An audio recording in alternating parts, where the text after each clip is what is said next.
Bienvenidos a este video realizado por las alumnas Alvarado Castro Paloma de Fátima, Ortiz Iribe Dana Paola, Peñuelas Álvarez Daniela Lisset y Hernández Rayas Jimena Fernanda del grupo 205 de la licenciatura de Químico Farmacéutico Biólogo como proyecto final de la materia Bioquímica Metabólica a cargo del Dr. Eduardo Armienta Aldana.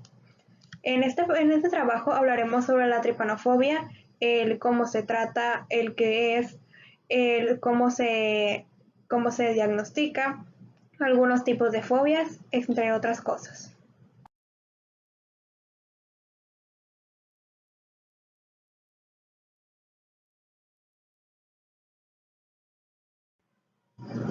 La tripanofobia es la fobia a las agujas o más específicamente a los piquetes, a las inyecciones. Es una fobia muy común en los niños y algunos adultos. Es importante señalar que la tripanofobia no involucra el miedo a los objetos punzantes o a la sangre, debido a que el miedo que se presenta es únicamente a la inyectadora. El paciente suele presentar desesperación, ansiedad y hasta elevar su ritmo cardíaco por este gran temor, y así evitar ser inyectado. Aún no existe un tratamiento para la tripanofobia.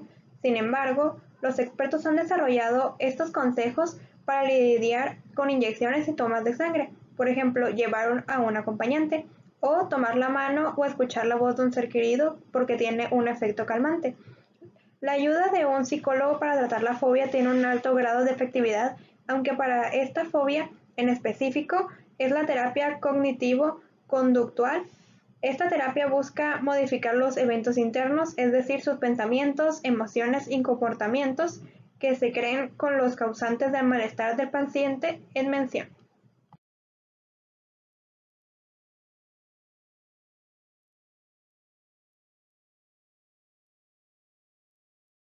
La fobia es un temor acusado y persistente que es excesivo e irracional, el cual se desencadena por la presencia o anticipación de un objeto o al estar frente a una situación específica.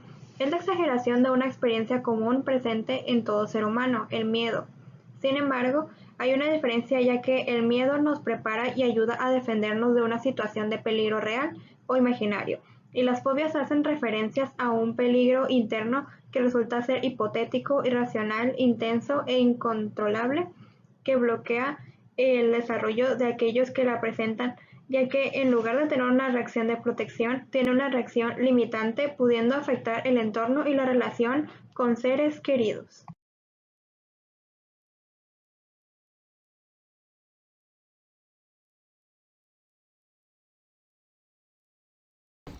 Existen tres tipos de fobia. La fobia social. Esta va relacionada hacia las situaciones sociales en las cuales tiene que ver la relación de la persona con las demás de su entorno. Esta situación es donde el individuo presenta malestar, por ejemplo, el estar con mucha o poca gente, el miedo a hablar con ellas o hablar con personas desconocidas. La fobia generalizada es más que nada basada a la persona que en este caso experimenta miedo, ansiedad, preocupación elevada ante diversos acontecimientos. En este caso hablaremos sobre la fobia específica. Una fobia específica es la presencia de la ansiedad clínicamente significativa como respuesta a la exposición de situaciones o estímulos específicos, estos dando lugar a evitarlos y temer de una cosa en especial. Las fobias en específica incluyen el miedo a los animales, a los precipicios, al ver sangre, a estar en ascensores, aviones, etc.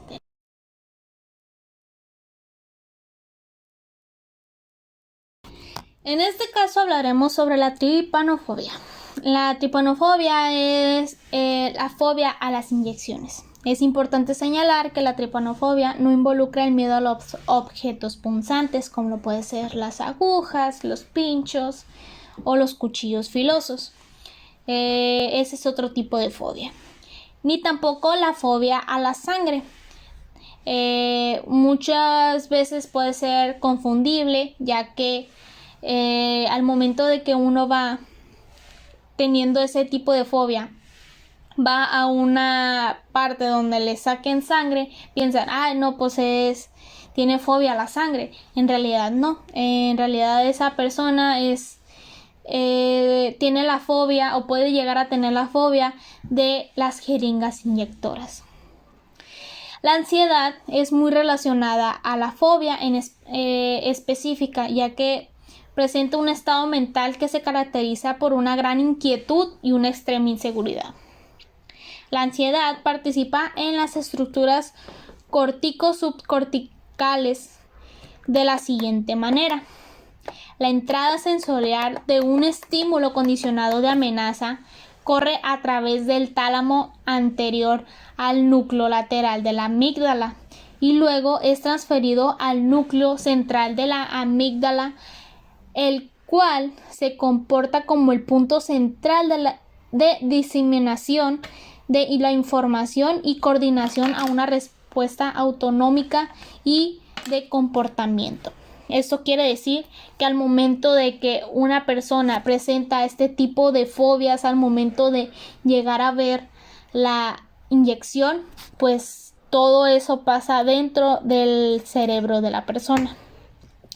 Sus conexiones son distintas, ya que dan lugar a las siguientes reacciones. Hay una activación motoesquelética para huir o atacar. Con el núcleo parabranquial se aumenta la frecuencia respiratoria. Con el núcleo lateral, el hipotálamo se activa en el sistema nervioso simpático.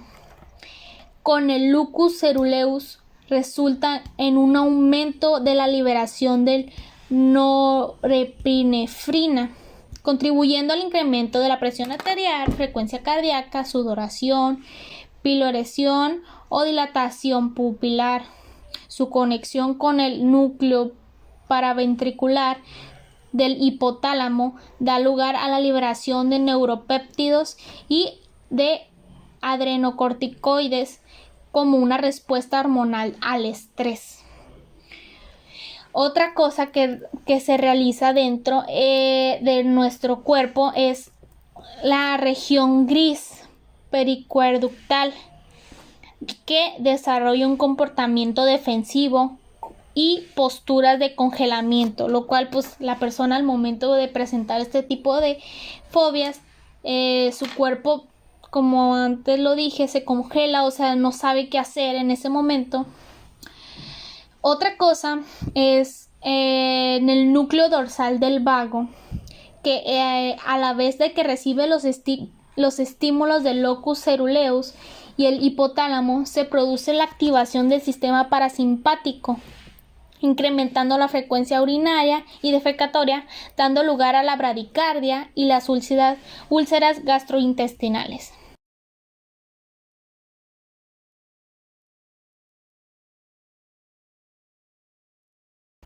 Generalmente, las fobias han sido aprendidas en algún momento. Esto significa que las personas han asociado una experiencia desagradable a un objeto o hecho en concreto, lo cual se puede ver que la fobia a las inyecciones suele ser más habitual en la infancia y su incidencia va reduciendo tal y como vamos creciendo en la edad adulta.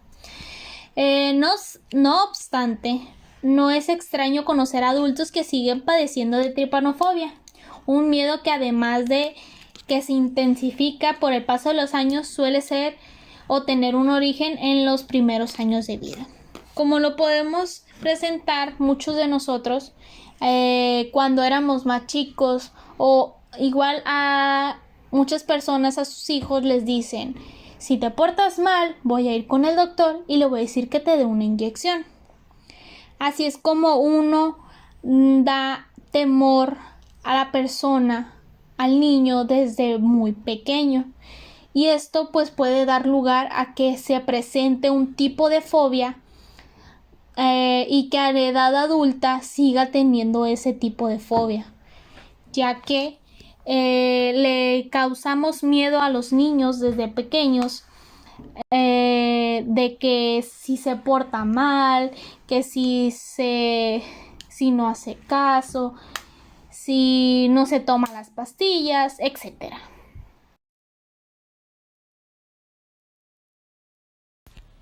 Síntomas de la tripanofobia. Los síntomas se clasifican en 3 tipos de síntomas: síntomas físicos, síntomas cognitivos y síntomas conductuales.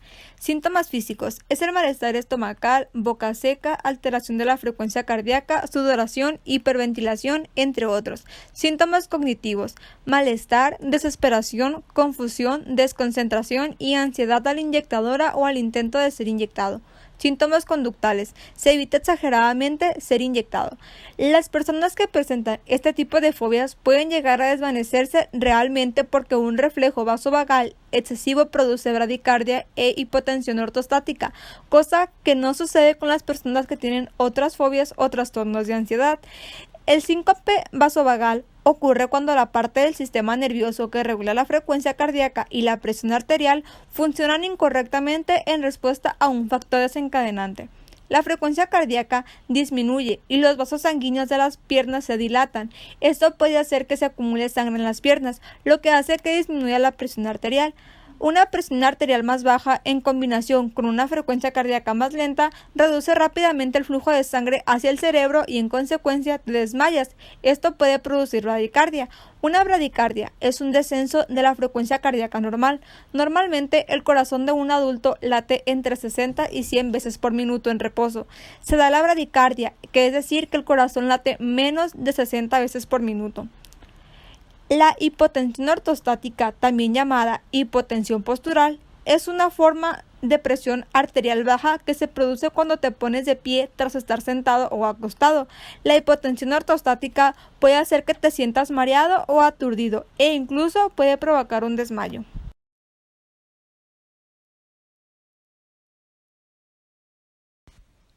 Tratamiento a la tripanofobia. El tratamiento de las fobias es similar en la mayoría de los casos y la terapia psicológica tiene un alto grado de efectividad. Sin embargo, la que más se recomienda para este tipo de fobia es la terapia cognitiva conductual.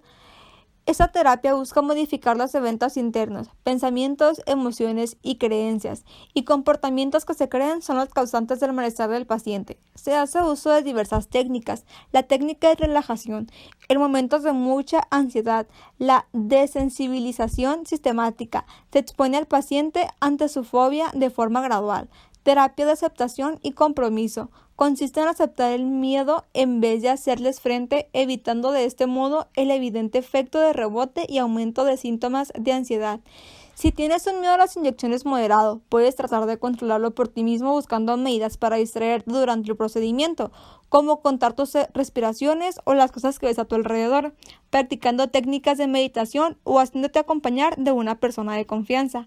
Los tratamientos para la fobia a las inyecciones suelen ser muy eficaces. Dejar esta fobia sin tratar, en cambio, puede hacer que el miedo se vuelva aún más intenso con el tiempo. Puede que sea difícil hablar de nuestro temor y buscar ayuda, pero es importante hablar de ello para empezar a superarlo. Debemos valorar hasta qué punto afecta nuestra vida y buscar ayuda de un profesional de la psicología cuando el miedo es muy intenso, cuando sentimos que esta fobia es muy intensa y realmente nos provoca una gran sensación de malestar. Es el momento de buscar una solución. Nos debemos enfrentar a lo que nos causa terror con frecuencia. Por ejemplo, si debes pasar por un tratamiento médico que a menudo requiere inyecciones, superar tu miedo mejorará mucho tu bienestar. Nos impide llevar una vida normal, es decir, si tu miedo te impide hacer actividades cotidianas o llevar una vida saludable. El psicólogo determinará si existe una fobia y si es aislada o si forma parte de un problema que toca otras esferas de la vida y se requiere una aproximación más global.